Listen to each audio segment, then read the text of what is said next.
Salut à tous, j'espère que vous allez bien. Gros choc entre le Barça et l'Atlético Madrid ce week-end. Victoire obligatoire pour la course à la Ligue des Champions, c'est parti.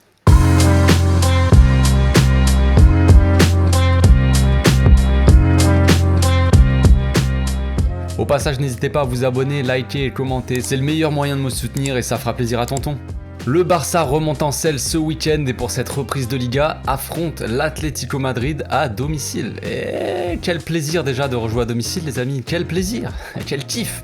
Pour ce match, le Camp Nou aura à nouveau une capacité maximale, donc j'espère voir un stade rempli et plein à craquer pour soutenir l'équipe. Après avoir enchaîné plus d'un mois à l'extérieur, l'équipe retrouve donc son jardin. Comme je l'ai dit dans ma dernière vidéo, le staff technique et l'équipe ont pu bosser pendant 2 semaines tranquillement, ce qui peut que faire du bien à cette équipe qui avait manqué de temps déjà pour travailler tranquillement avec le nouveau coach et son équipe. Pour ce match, on compte pas mal d'absents, assez importants des deux côtés. Côté Barça, il nous manque évidemment Ansu Fati, principalement, danger principal de l'équipe, mais non. Mais aussi l'anglais Umtiti et Eric Garcia en défense, ce qui nous laisse quand même pas beaucoup de marge. Et Memphis est encore peut-être un peu trop juste pour être appelé, je pense. On verra ça demain. Côté Atlético, Griezmann sera absent.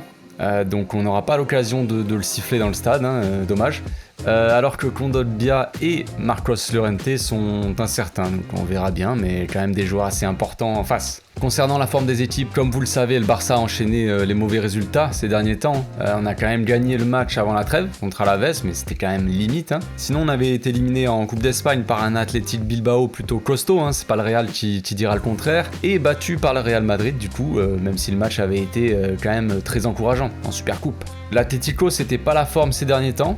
Ils avaient fait nul contre Villarreal, éliminé aussi par Bilbao en Supercoupe d'Espagne et éliminé par la Sociedad en Copa, je crois. Ils ont quand même gagné leur dernier match avant la trêve contre Valence et quel match! Quel match!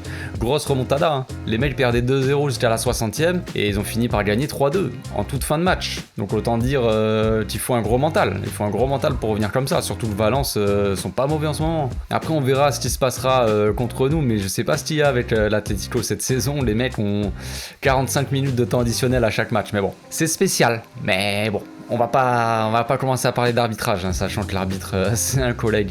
Bref, évidemment, il y aura beaucoup de joueurs à surveiller chez eux. Pour moi, le joueur en forme, c'est Angel Correa, qui est quand même chaud patate, le gars, faut le dire. Mais il y a aussi évidemment El Pistorero, qui va retrouver sa maison. Oui, ça fait mal au cœur, mais c'est comme ça. Il y a aussi Mateus Cunha et Carrasco. Carrasco qui nous fait mal à chaque fois qu'on le croise, le gars, très très chaud. On aurait pu espérer que Correa revienne un peu fatigué de la trêve, mais il a joué quand même que 6 minutes sur les 2 matchs, je crois, donc franchement, il ne devrait pas être si fatigué que ça, mis à part le trajet en avion. Voilà, Cunha et Suarez ont joué, je crois, les 2 matchs, par contre, donc bon, on verra bien un peu l'état de forme. Avec ces longs trajets, on verra aussi si ça joue sur leur performance. J'espère que ça sera pas le cas pour Araujo, parce que niveau défense, comme je le disais, il n'y a pas grand monde chez nous. Bref, moi, pour ce match, j'attends uniquement la victoire, évidemment. Match décisif pour la fin de saison. C'est un concurrent direct et la 3ème place se joue déjà ce week-end, les gars.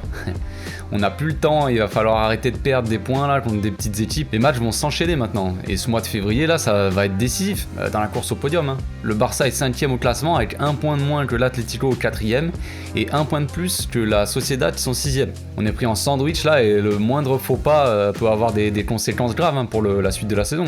Et même la saison prochaine, vous le savez les gars. Donc j'espère que les joueurs en sont conscients déjà, parce que nous on l'est.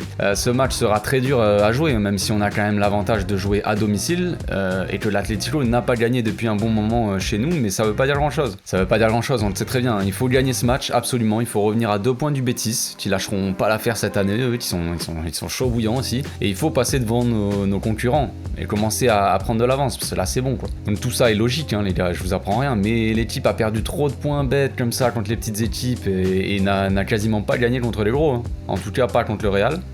Ça fait défaite contre le Real, Atlético et nul contre Séville, donc il serait temps de remédier à ça. Donc on va passer à la compo d'équipe. Pour ce match, j'alignerai donc un 4-3-3 classique avec Ter Stegen au cage. Alves et Alba sur les côtés, à voir l'état physique de Dani, qui a lui aussi fait le voyage avec sa sélection pendant ces 2 semaines là, mais je pense qu'il devrait être titulaire. Et Alba, bah, vous connaissez le problème, il n'y a personne d'autre, donc pas le choix. Dans l'axe, une paire Araujo-Piqué, pas le choix là aussi, c'est les seuls qu'on a à part Mingueza, mais bon, je sais pas vraiment si on peut le compter, en tout cas pas contre l'Atlético. Piqué lui plutôt en forme sur ses derniers matchs, lui qui vient de fêter son 85e anniversaire, franchement c'est bien. Bonne année frérot d'ailleurs, si tu m'entends. Il a dit récemment qu'il voulait redevenir le meilleur défenseur du monde.